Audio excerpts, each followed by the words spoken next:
अस्सलामुअलैकुम नाजरीन, मैं हूँ नाइला तहरीम और मैं आपको खुशामदीद कहती हूँ जावेद पब्लिशर्स में।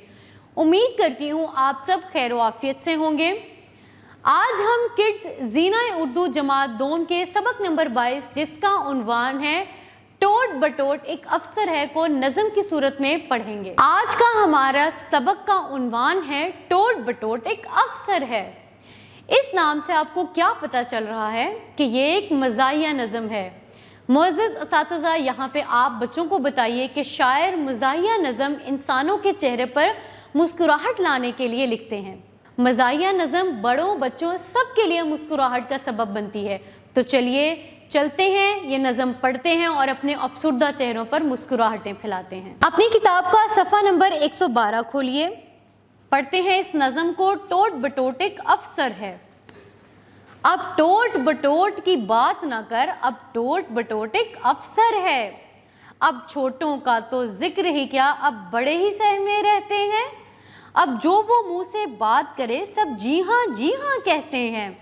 अब टोट बटोट एक क्लर्क नहीं, अब टोट बटोट एक अफसर है। पहले एक कमरा दफ्तर था, अब पूरा बंगला दफ्तर है। हर फाटक पर चपड़ासी है, हर दफ्तर पर नौकर है। अब टोट बटोट क्लर्क नहीं, अब टोट बटोट एक अफसर है। पहले वो नंगे पाँव था, अब उसके पाँव में बूट है। चढ़ता था पहले ठेले पर, अब उसके नीचे मोटर है। अब टोट बटोट क्लर्क नहीं, अब टोट बटोट एक अफसर है।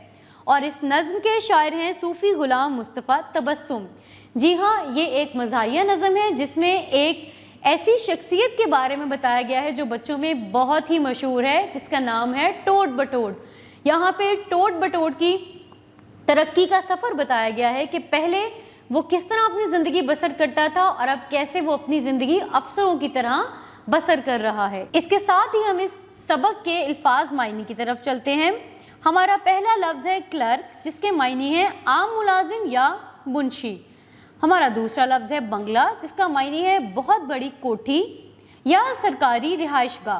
तीसरा लफ्ज़ है सहमे, इसका मतलब है डरे हुए। अगला लफ्ज़ है चढ़ता था यानी सवार होता था।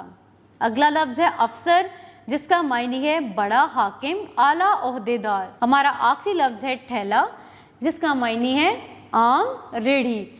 मैं उम्मीद करती हूँ ये मज़ाहिया नज़म आपको अच्छी लगी होगी, आप सुनकर मुस्कुराए होंगे। इसी तरह दूसरों के चेहरों पर भी मुस्कुराहटें बिखेरते रहिए और जुड़े रहिए बोलती किताबों के साथ।